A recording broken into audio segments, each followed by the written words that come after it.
Well, thank you for coming to the sharing for The Little Blue Planet Needs You. I'm Eleanor, the creative producer at EA Productions, and we're just going to go along the line to introduce everyone so you know who we are. Should we start with this then? Sure, yes, my name's Livy Wilmore and I'm a digital artist and XR developer, and within this project I'm doing investigating the sort of digital development elements of the eventual piece.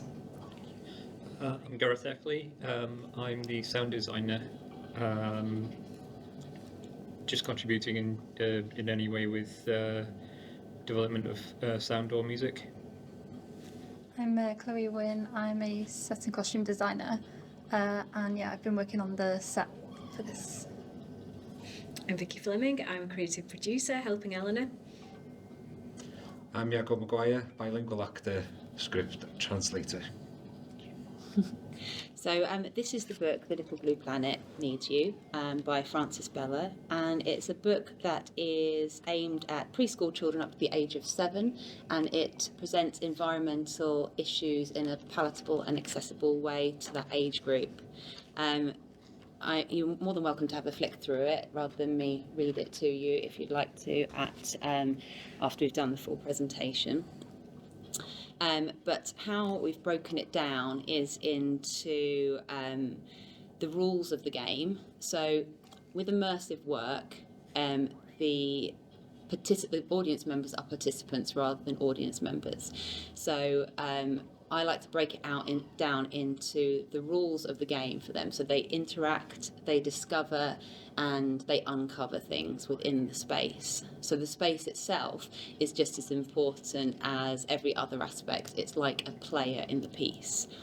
So the journey for them is to turn a situation around. So the space and the world that we're creating is the School of Planet Power for Extraordinary Children.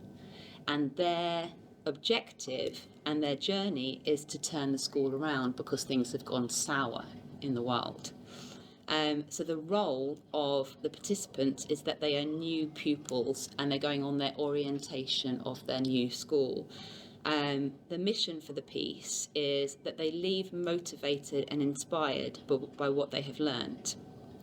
So we have been working backwards in the R&D over the last 3 days from the big picture and rolling it back to phase 2 and phase 3. So if the final product is phase 4, we're in phase 1 now with the R&D, and then phase 2 and phase 3 is the interim stages. So we've done lots and lots of sketching and lots of drawing out of pieces, and we didn't think about this, did we? Rolling out the roll with the table in the middle. Should we take? Yeah, we could all hold it. We could do. So no, we need to do it that way because that's way up. Okay, so my original idea coming into this space was this, and that would have had to be potentially a build where you have how many? That's 7 spaces where the audience or the participants come in through a planetarium space into an interactive digital space with other spaces coming off there, Pleasant Planet space, science space, industrial space, and a reflection room. And then this last room would have been a reveal, which would have been the Earth Day room and a celebration space. We played around with other versions of that in regards to practicalities, because you're not necessarily going to find it, well, you're definitely not going to find a space that's set up like that to be able to use. So we played with the idea of having a larger space, one big space, and that each one of these other spaces were pods in the space, and the outside space was the planetarium that evolved into the Earth Day room around it, but there was lots of potential issues with that as well. So what we came up with in the end was that we broke this down, so it wasn't necessarily all of those spaces, but maybe there was 5 of those spaces, but it could be in a venue that those rooms could be spotted around randomly within the venue, and then the children would be given a map to follow, and that each child would potentially be put into houses. So and the houses were, what are the houses? Fire, air, water, and earth, so the elements, so that each child would be put into a house, you know, like how children are in houses in schools, and that they would be set off on their path at intervals, but they'd be set around. Their map would take them in different directions, so they go to different rooms at different places, and each room would have elements of those elements that they were in. So if they were in wind, then they would be learning about air. Then they'd be learning about aspects of air pollution as they go on to their journey, and let's just get that. So that was the phase 4. Let me just try and follow my bullet points at the moment rather than going off on a tangent. So yeah, so in the phase 4 they divided into their houses, and on their journey one of the ideas was that they would collect stickers of a puzzle. Now the puzzle was the manifesto of the school that was broken up and hidden, and when they would do tasks on their journey, they could access aspects of that. They could access bits of that puzzle, and then when they came to the very end room, which is the celebration room, they would bring those bits of the puzzle together, and that would access a bit of the digital AR that we've developed, which we'll show you in a little bit. So yeah, but then we obviously have brought it down, so they were the houses, to phase 2 and phase 3.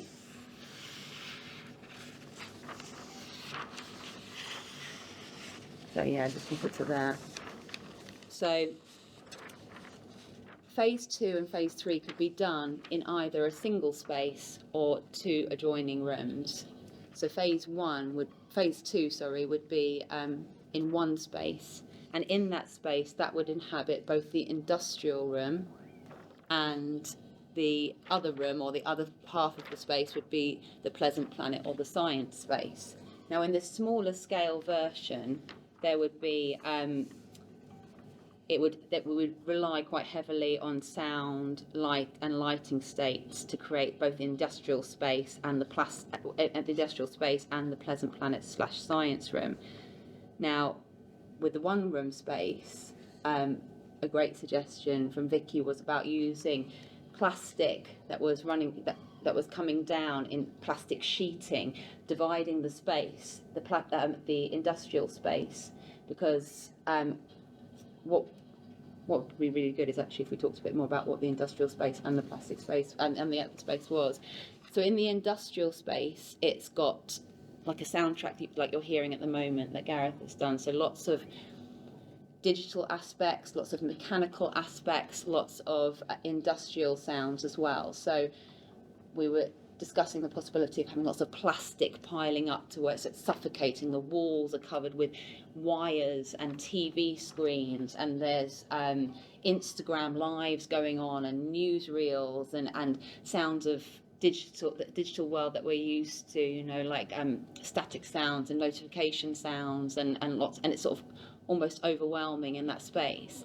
And then we have a character in that space called Pete Pays, or Plastic Pete. Yeah. And within the school setting, he is the headmaster, but he has been corrupted by the temptation of consumerism, and he's become this sort of influencer style character that's all consuming, that's doing lifestyle videos and unboxing, and so this sort of litter and everything is piling up around him in this sort of suffocating feeling in the space. And then this other space is a Pleasant Planet room, and combines Pleasant Planet and science. So there's half-done experiments all around the room that the character who is mostly leading in this space is Mother Earth or Daughter Earth, and she's an older pupil and going to be the helper of the orientation of the space. Now, in this space here, they come into this space, and then I just feel like I'm going off on tangent. Sorry. So you can tell there's certain aspects that have been taken away from the larger scale for this one.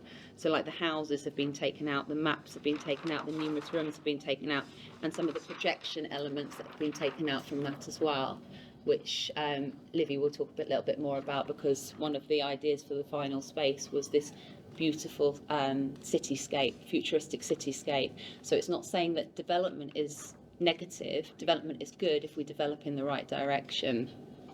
But in this smaller phase, we won't be able to obviously have all those elements from that aspect because we're bringing it down. But we want to have the same concept of that they have a mission, they have something to achieve, and they have an objective. And what will happen in this space is that to finish the experiments in here, they have to take some of the recyclables from here, like the plastic bottles and the cardboard boxes, and they bring those out through here, finish the experiments, and in the process, they reveal a beautiful space in here. So the whole space becomes this sort of utopian sort of future that can be created. And every time they finish one of these experiments, they access one of these puzzle pieces that bring the puzzle together at the end, and then have this augmented reality that pops out of it that can then be also accessed at home. So there's sort of a legacy of the piece that this augmented reality can then be accessed later. So the central focus for the pupils is that they complete the task to access the puzzle pieces and completing the experiments with the recyclables to show that there can be a future to all that litter and rubbish that's in there, and that we can have that sort of very the whole idea is that they come out of it positively rather than fear-mongered, which a lot of children feel. And actually Chloe was saying that she has felt that as when she was a child, that she felt that there's a lot of fear-mongering around it, but to present the issues in a way that is palatable, positive, fun and empowering, so they feel they come out and they can do something small to help towards the issue. They don't feel powerless. So the two characters in this smaller version of it are a helpful character, which is the Mother Earth or Daughter Earth character, and an unhelpful character, which is the Pete Pays headmaster character, because you always need to have a baddie and you always need to have an obstacle to overcome. And that's what that character represents. So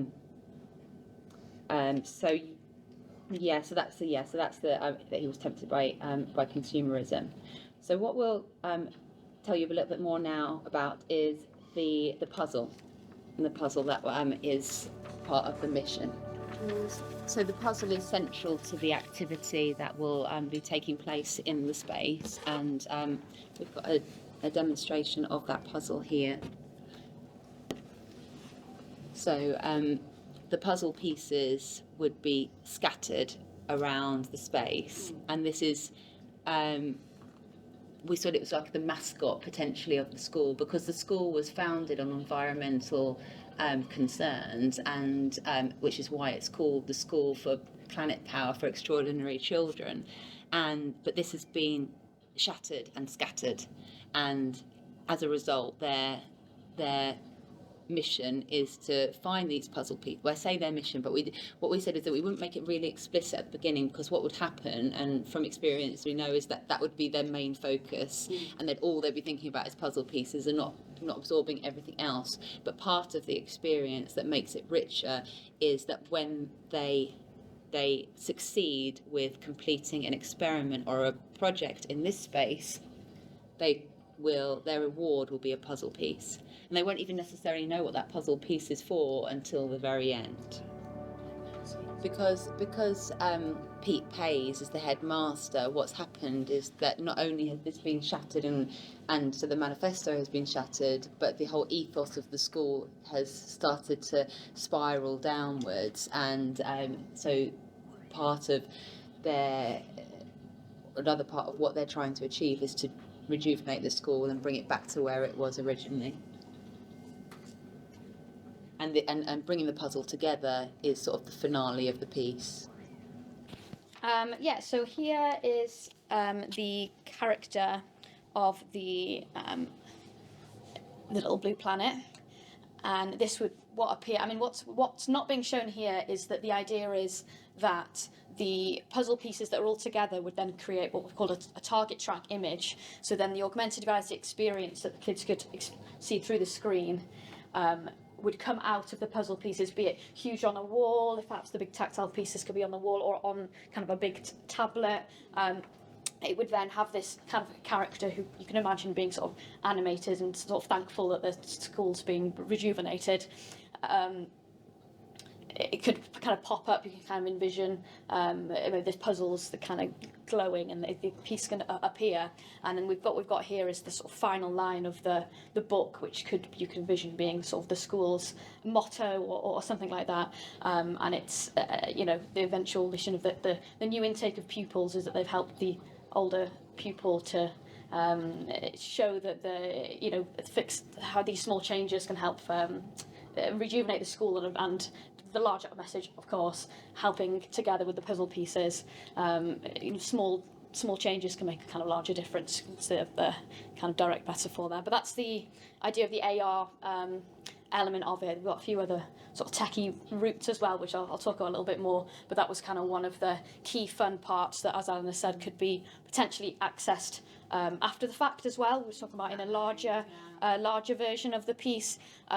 Potentially each child could also, if there's a lot of people in the space, the puzzle pieces could be stickers that they're doing on a sheet, and they're given an orientation map of what's going on and inside the space with the different parts of the manifesto that they're wanting to learn. So that's something tactile they can take home then, and also a way for them to access this sort of experience after the fact to kind of show off to people. Yeah, we were saying that maybe a long-term goal would be that they'd be able to take a QR code home with them that would take them to a private portal on the website that would have like learning resources, and it would have some of these AR elements and maybe some digital environmental games and stuff like that further down the line. But it was an idea that we had. So We obviously spoken about there being like these two areas for this next phase. So the first area is like the pleasant area. There's sort of like half-finished experiments and like creative tasks. And then the second area is Pete's like area that he's just accumulated all this stuff from like consuming. And the idea is that the children will like come through and they'll have to like fight their way in through all of Pete's mess, and they can be sent tasks by the person in this room to collect specific things to then do specific tasks in this room. So I've just made this little, so maybe they'll get like a tarpaulin out of here and make like a little den, or maybe some little like plastic to make like decorations on the tree. Or we talked about doing like science experiments as well, so maybe a half-finished water wheel that they then collect cups from this room to put on to make it work. Yeah. And the cardboard to make composters. Yeah. And to make like a no-dig veg patch and stuff, and so and a temperature gauge. Weren't we talking about for the fire aspect?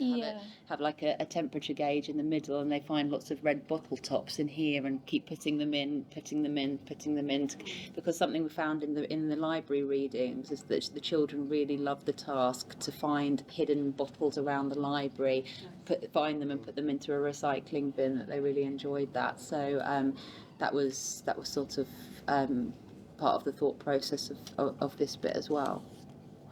And Gareth, it sounds. Yeah. The sound is in its infancy at the moment, so it's just the industrial sounds that have been worked on today. Potentially, we can get sounds produced for any theme that's going to be within. So, for example, for a more utopian, once they've completed everything, and once the all the mess from this room, for example, is revealing a peaceful, idealistic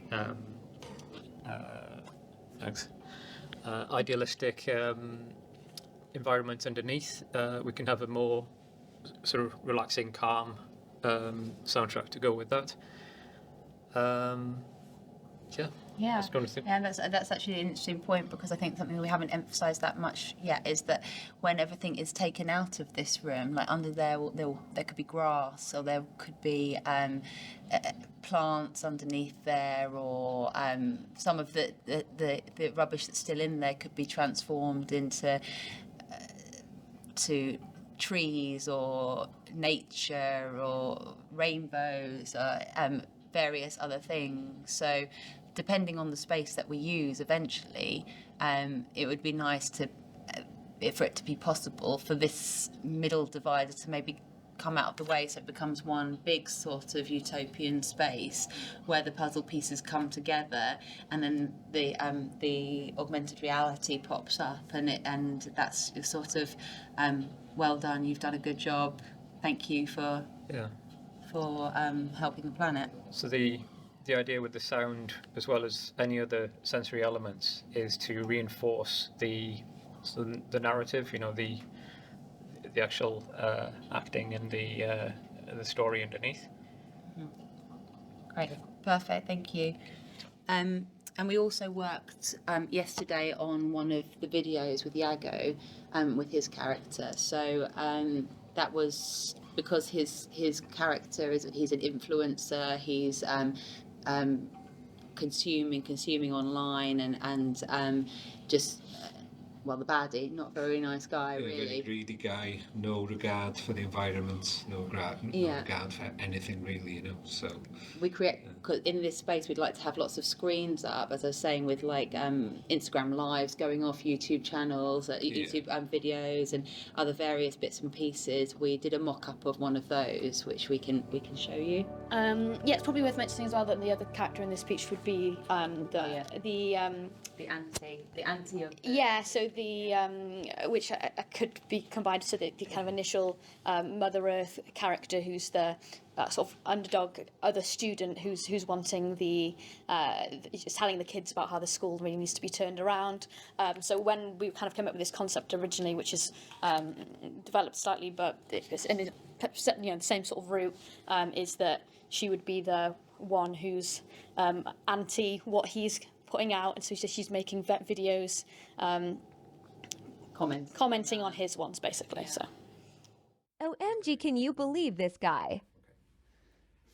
Yes, hello, I can see Gemma's just joined, Tony, Luke, David. Oh, and Josie's just joined as well. Just in time, Josie. Yeah.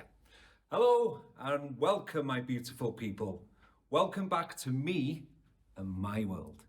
This guy is so full of himself. Iawn heddiw, yndi tad. Yes, very excited. Ond, mi o'na broblema nath digwydd wsos yma. Yes, a major trauma. Big major trauma. Dun, dun, dun. My heart fell to my boots, and my tongue got tingly.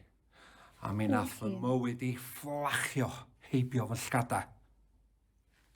I received a letter from Rolex to say that my watch would not be delivered and it would be delayed. Pam fysa fo'n gael ei bwydi? So, the watch would not have come on time, okay? This is very heartbreaking, right? It would not arrive on time for the very exclusive £10,000 per ticket charity ball hosted by the one, the only Simeon McSmiley. Disaster! Well, I scraped myself back up off the floor. I wiped my eyes and I said, Pete, ti'n cryf, ti'n dewr, a ti'n galleog iawn. So then I grabbed one of my favourite energy drinks, Fossil Fuel, and I wrote a strong worded tweet which swiftly picked up, wait for it guys, this is, I can't believe it, 50 million followers. 50 million. Check me out, guys. Check me out. And guess what? I received my watch the very next day. Yeah, and that's all down to you guys. It's all down to you. A dach chi'n gwybod be? Mae pobl gwych fatha chi yn cefnogi fi, wel, a fi na hefyd. Ti'n fel, dwi'n briliant. Yeah, so now I've had my energy drink, fossil fuel, which only took 15,000 trees to produce. I mean, you know, you can buy one of these cans and the company will plant a tree. They're so environmentally conscious. Oh, right, I feel energized to see what we have in the box today. What we have in this amazing box. Guys, follow me, guys. Mae gynnon ni te. Sbïwch ar hwnna. Wow. Mae gynnon ni belt. Mae gynnon ni... Ooh, aftershave. Well, I have 10 bottles of this. Well, you can never have too much, can you, really? Guys. Many of you have been getting in touch with me, and I'm so happy. Listen, I'm very busy. I can't answer everyone. Be patient.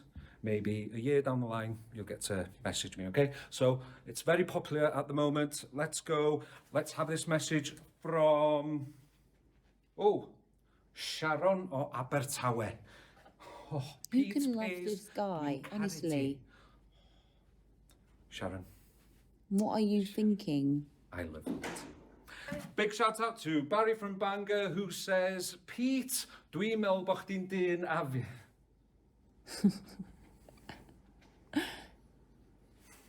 Barry, sorry, your subscription points ran out there.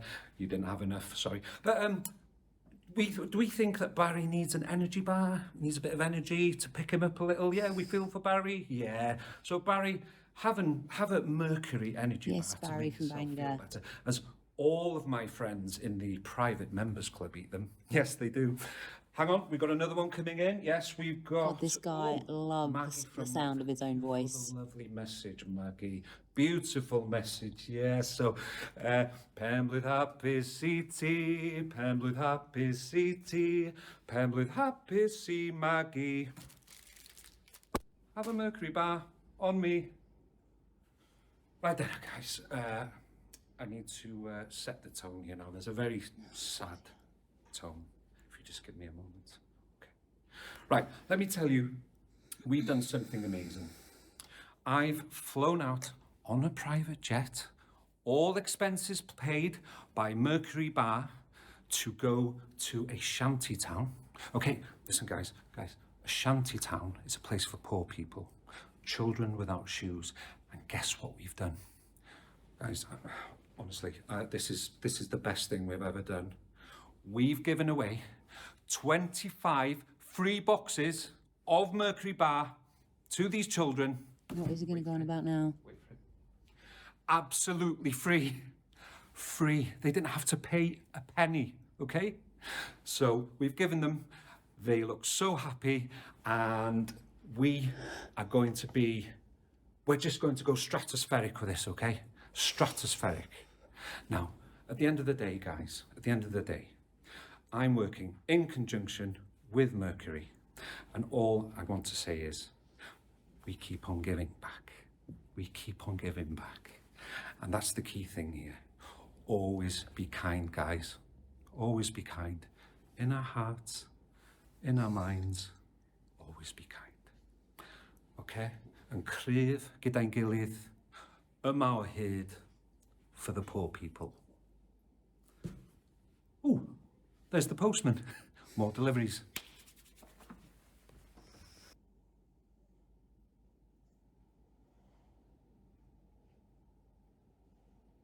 Can you believe this guy? I mean, he's shameless, absolutely shameless. I'm embarrassed for him. Has he never heard of Greta Thunberg? Does he not know we're in an environmental crisis? I mean, he's going on a private jet, guzzling fuel, promoting fossil fuel, the energy drink, which is one of the most environmentally devastating products. I mean, it's off the chart in regards to its carbon footprint in comparison to its nearest competitor. But what really made me vom in that video was his need and want to try and portray himself as a do-gooder, because he took a private jet to a shanty town which could do with charitable donations of clothes and nutritious food and shoes, but no, in his all expenses paid holiday, paid for by Mercury, his sponsor, he took free chocolate bars. Free chocolate bars. It's like taking free poison. It'll rot their teeth, spike their blood sugar. It's absolutely disgusting. He is a disgusting human being sitting in his mansion, consuming the Earth's resources and not giving anything back. And I think it's time that Pete Pay does pay for this toxic bile that he is spewing into the world. Unacceptable. So we're looking at a few different ways of incorporating immersive tech into the piece. One of the main ones we were talking about for a while was projection mapping. I thought it could work quite well, especially if there was a kind of reveal at the end where we've and celebration space, which is linked to the book as well, which is kind of all about the future that we've now built. And what we were first concerned about is you didn't want to not that it'd be a cliche, but stick to the narrative that helping the environment means that, you know, we will have to go back to where there's nothing, it's just all fields and we'll lie around in fields sort of thing. So the idea is that we're thinking of the potential of the ending kind of area being able to be looking out on a kind of futuristic eco-cityscape. In a kind of full, and it could be tied into the school element as well, because before we were talking about the school, or it could be somewhere linked to the school, or where the school is now situated in this amazing eco-city that it's sort of built from its students. To have a look at a mock-up of some of the sorts of spaces, I actually asked an AI generator to mock up some pictures of a futuristic eco-cityscape and what it'd be like sitting on top of a roof garden. So you can kind of envision, this was just an image I found online. You can envision the final space, sort of all around you, being able to look out after these spaces. These are the ones that the AI came up with. As you know, it's a bit. You kind of get the overall idea though of this kind of mock-up of a futuristic city, which could of course be adapted to fit the kind of digital theme that we're going for, like stylistically wise, with the ways the characters are designed. But yeah, that's kind of was one of the ideas of the ending space, and using the immersive, using the projection mapping to kind of potentially start off the experience to kind of map the environment that we're in. We go into the school, potentially that could kind of ground people where they are, and then at the end the reveal of what they've kind of built. So that was one of the sort of pieces of immersive tech we were looking at. Obviously we spoke about AR. There's the kind of AR reveal. It could be something that can be accessed after the fact, and things like that. And I want to show a few other interesting pieces of immersive tech that we were looking at. We're sort of showing off. There were, let me go to. One of them is this really awesome new piece of tech called Illumintorch. They're actually still in development, so this is it's like a brand new piece of tech, so that would definitely be a kind of a positive, being able to use this and showcase this, because there's not many immersive experiences that have been able to utilise this yet. So Illumintorch, it's described itself as the first ever augmented reality torch, and I'll kind of show you what they mean by that. I won't should play the whole video, but essentially it's a torch that we link to a phone, where you can map the space around you so that things are in specific places around a room. And an example of it is people have used it, like Pip's example, like in an escape room. They have to shine the torch in a specific place to be able to unlock whatever, or this, that and the other. We were saying a great use for it could potentially be talking about how this school might look like it's all eco-friendly, but behind closed doors, look, there's loads of rubbish everywhere, showing the torch, showing lots of rubbish. Potentially one of the puzzle pieces could be hid behind something like this. And what's really great about this is that it's not screen based. It's something that as long as one person's holding it, can be viewed across the space. So I think it's a particularly good piece of tech that kind of is great for kind of a larger environment, and it can be used for situations such like this as well, for kind of using it as a tool to draw on a wall. So it's a really awesome piece of tech that we kind of the guys who are developing it, they've keen to kind of get some more use cases for it. So that's kind of something we were looking at quite a lot. And the other would be, there's another great company called Bear Conductive that create, essentially it's interactive paint. I'm not using the correct words to do digital as opposed to science, so I'm not giving the correct words. But you can envision, I'm going to play this video because I think it's the best example of what they've done here. It's essentially, you can create these accessible sort of pieces. This artist here has created these flower characters, and then using this conductive paint, it essentially creates circuits. So it's interactive projection mapping without a lot of the cost, which are great if we want to have these really fun experiences, but on kind of the phase 2 or the phase 3. And also they can be kind of on the wall. This example here, they're wide up, so things are on a desk. What we were envisioning, you can imagine, unlock something here, they pass the hand to the wall and animation plays. So it's kind of a great piece of immersive interaction that's kind of on the lower end of the cost scale. So that was something that we were looking at could be experimented with as well. And again, a relatively new a new company, so that's kind of another pro to being able to kind of showcase what they can do. That's kind of the pieces of tech we were looking at anyway. Great, thank you, Livy. It takes the important narrative and environmental issues and presents it in a positive, fun and accessible way to present the issue, but not frighten children. It is physically and mentally interactive, which makes the content more memorable. It's bilingual to encourage and support the Welsh language. It's accessible to the wider demographic. It has digital elements that can be accessed after the show. So as we mentioned, like the QR code idea. It's beneficial to venues because it's a different form of performance. It could well attract different demographics and audience, and it's a new experience. So yeah, that's it. Thank you for coming. Thank you for coming and to our sharing of what we've been working very hard on the last 3 days. So and also I want to thank every member of the team, because I think we have managed to progress it quite considerably over the last 3 days. Well, massively actually. So thank you to everyone who's been involved as well.